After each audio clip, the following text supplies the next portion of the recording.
Hey, so hi, it's 10:12 in the morning, Saturday, May 16th, 2020. I'm here with Brandon Michael Farley, Hmm. and we were going to discuss playing hard to get with Nick Lee Econ Breakfast. ECONBRKFST, is that right? Yes. Okay, on Twitter. Have you Yes. ever played hard to get? Oh, I'm sure I have, yeah. But with this, it's a little bit different because I've never played hard to get with a stalker, so someone who's trying to damage my reputation. Yeah. But in a way, just by being silent, that's playing hard to get, just by not responding to the incessant daily posts. I think within domestic violence literature counteracting abuse or stalking abuse, the cutting off contact with the abuser is this pivotal step of health. Mm. Like, for instance, when I had my econ breakfast relapse 2 days ago, it really put me through a mental health tailspin.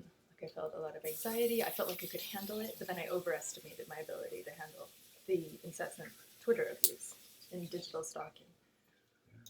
With his form of stalking, you really do have to take it one day at a time.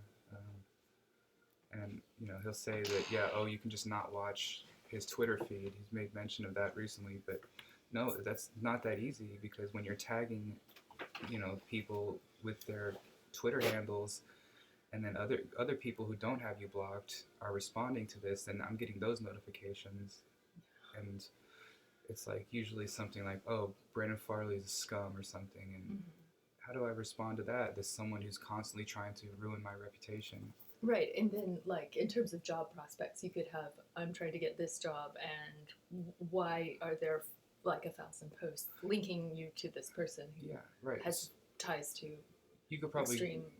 yeah, you could probably Google search Brandon Farley and Econ Breakfast might be the first result. I mean, Let's do that.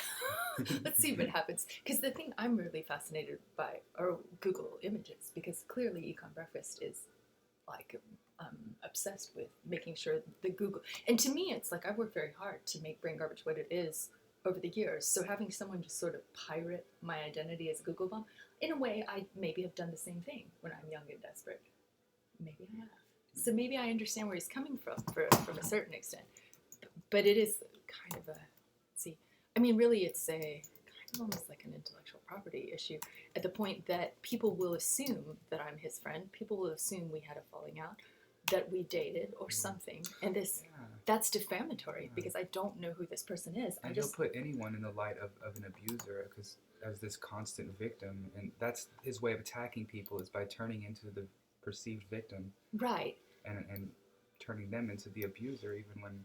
Right, right. And it's a classic gaslighting thing. It's Hmm. almost like a study in gaslighting. And it's so pronounced that it's like Gaslight was written for you, like the film. He studied the handbook, I'm sure. So Econ Breakfast Brain Oh Garbage. yeah, and this is on Google Images. It's literally like dozens upon dozens Yeah, of and posts. like I'm narcissistic, but not this narcissistic. This is like too Even much. my foot, like the footage where I Right. capture him getting splashed with water. Oh, there's my meme. See, this is my doing though, because I really care for that one.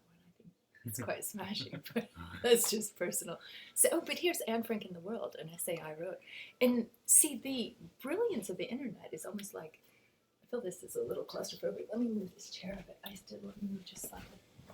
Oh, it is. And then I know what I'll do. I'm going to drag this table over just ever so slightly so you're not quite so jammed up there. Okay. Can I have more coffee though? Or should I get wired around? I'll have my vitamin water. So, playing hard to get with Econ Breakfast. What about playing hard to get with me? Were you ever playing hard to get with me? Mm-hmm. Oh, yeah. All right. A little bit. Well, what did that entail? A few techniques. Just not overtly hitting on you, I guess. No, and I liked that. I really noticed your respectfulness. That was stunning to me. I was like, oh, you're so much. Well, I mean, obviously you were losing your composure in other categories, but you never lost your composure with me. Different. So, do you remember? This is kind of my visual aid. We're gonna deploy the Taylor Swift back. Remember when Taylor Swift sued her abuser for $1? You can always sue Nick Lee for $1. Just because... just to get it on the record. Just to get it on the record, because... To clear my name, to well, clear the record. you can get a fee waiver. You don't have to pay a fee. If you have the right income status and you just basically sign an affidavit, I can't afford to pay a $55 filing fee, so... And when I sued my abuser for $1, it put it in the record. And so later when I brought him in on the stalking order that was advised to me by the Oregon Law Center, oh, actually, that's who you should call. Okay. Well, the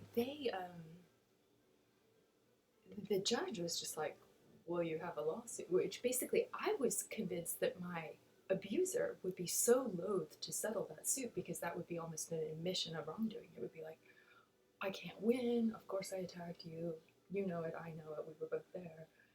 And then, but I felt like, well, I'm always on the sort of like defense side of things thinking, how is the assailant the victim, or how is the abuser the victim? Like, how is Nick Lee the victim of his stalking of you? Like, you admit you did wrong in the emails. But back to me, because it's all about me. Like, I don't know, it was anyway, yeah, I don't really feel that my stalking order process was successful, and I think you would be far more eligible for one than he. I mean, he did come to my house and pretty much commit a crime. I mean, well, I guess it wasn't technically a crime, but it was certainly harassment. Coming to someone's house just randomly, organizing this on Twitter with another person, a man in his like 40s or 50s, who provided the cakes.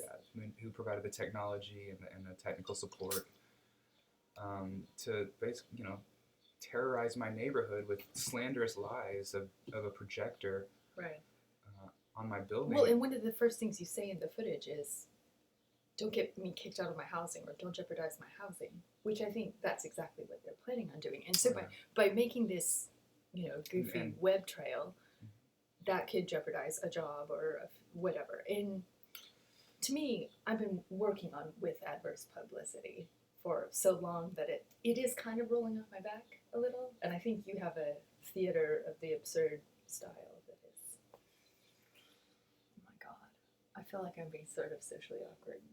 Oh no, you're fine. But so there's almost no. As for playing hard to get with Economy Breakfast, Nick Lee, Econ Breakfast. Even no attention is giving him attention. No attention is given. So probably there's no winning with this type of abuse. Our next film, I really want to retweet some of your tweets publicly on record on my YouTube with your support. Yeah. But Econ Breakfast, like a secret police, wants me to feel afraid to exercise my right to have transparency on the internet, which during the Arab Spring in like 2011, that's what I was all about. I was all about empowering women activists to succeed, to speak out against their abuser in the home, or like Mona El-Tahawi, the Egyptian feminist, is saying, like, the patriarchy is in your streets, it's in your dictatorships, it's in your home. There are abusers upon abusers upon abusers. Nick Lee is my abuser, but I never signed a contract with him to be my... In some ways, I'm finding him more disturbing than the man who sexually assaulted me and pinned his penis on me. Because his persistent belligerence and endless drivel that he's like insinuating and false associations. Mm-hmm. And wants to tell his audience of nearly 2,000 people that, oh, I do not know Aang, I don't know brain garbage, but then intimate details of this person's life, you're posting them online. At this point, you know who they are. Yet you're trying to play like, oh no, I don't know this person, we've never met. That doesn't matter. Well, you can know someone without meeting them. And okay, as for Twitter support, the right of reply, as he basically is doxing my whole identity, blog or whatever, which is at a certain point I'm like, oh, publicity, okay, I'll get more hits, that's fine. But then I'm like, ugh, this sort of inflammatory stereotyping or heterosexist, like, banter, like, basically framing me in this misogynistic role-play game he has straight out of the 1850s. And, Well, my thoughts are getting derailed, but that's okay. Maybe you pick up my brain cells to go too fast, Brandon. Or it's kind of, it gets me elevated a bit, like thinking about what you've been through. And like, yes, you've made missteps. And I would say my misstep with Econ Breakfast was the night I just put in parentheses, please screenshot this tweet. Please check this thread. Please check this hashtag and screenshot all.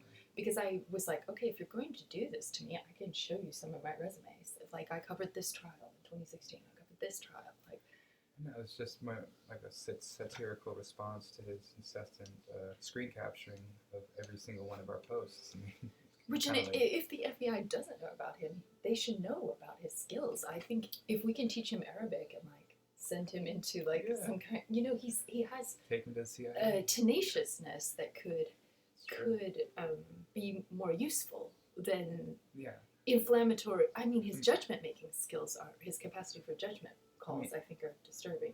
He could also be doing this to as like a training for maybe real targets. Yeah, or he could be a real cop, like for somebody.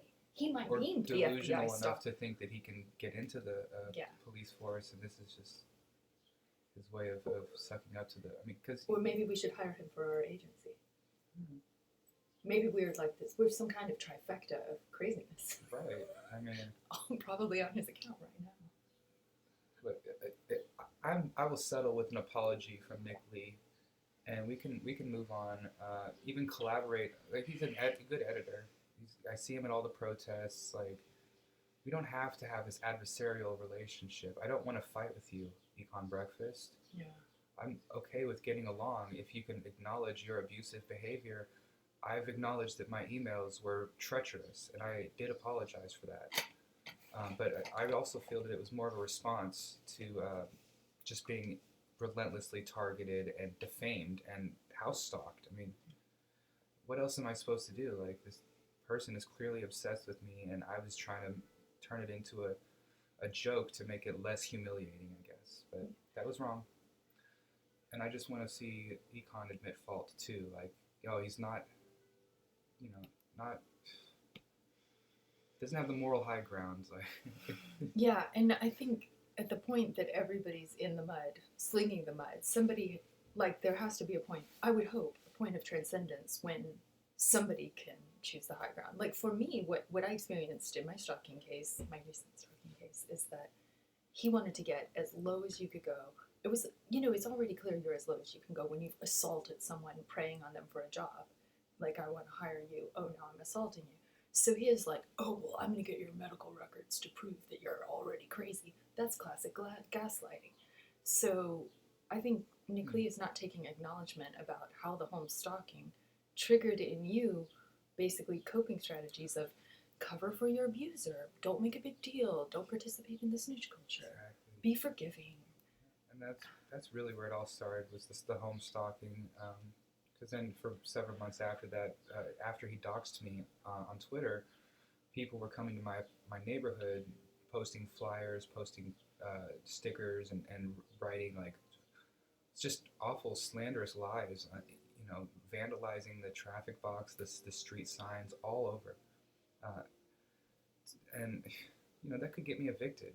Yeah. He doesn't realize. And what pressure he put you in by not acknowledging that. But maybe in his mind, that's his radicalism, is that his methods are correct. Because in his mind, he's decided you are like Mark Kruger, or you are some terrifying thing, that he's actually a coward who's afraid to go after his real enemy.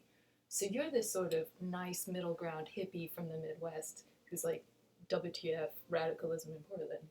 And that makes, but you're also kind of deeply a nice guy, actually, underneath if I saw someone attacking Econ, I would actually defend, Yeah, nobody wants him less than 100 pounds. And right. Honestly, Econ puts himself in very bad situations just by being out there in a crowd who hates him. And just shoving his camera in. Like I say, he's the left's Brandon Farley, basically, is what I'm doing, except I can actually defend myself. And well, you're actually in some ways more polite. He's quite rude and aggressive and invades personal space in a way that almost might be a neurological problem. Very belligerent. Yeah. But invasion of personal space is a symptom of like an autism spectrum type illness, and an inability to perceive nuance and meaning. And when he misanalyzes all my tweets and misanalyzes my associations, his persistent misanalyzing of things, social cues and everything. that, I mean, it's kind of, I don't seek to violate his privacy or imply or diagnose him without a license, but I think It's not just gender dysphoria that he's suffering from. well, it's a heavy burden to put on basically an innocent bystander who's a peacemaker, and you who, I mean, you admit wrong. And I think the impact of sexual harassment, maybe that some of the more sexually harassing content of your emails. I mean, does it make it okay to, you know, attack a provocateur, knowing that this person is going to respond in such a way, like almost like, you know, he's been baiting me this whole time, knowing exactly. that I would react that way. Right. Or he was seeking that what do they call that? It's like a wish fulfillment. You have a predetermined outcome that you're seeking, so you're it's confirmation bias is one of those terms. Okay, so we should stop this short and then start a new one if we care to. Sure. Okay, good.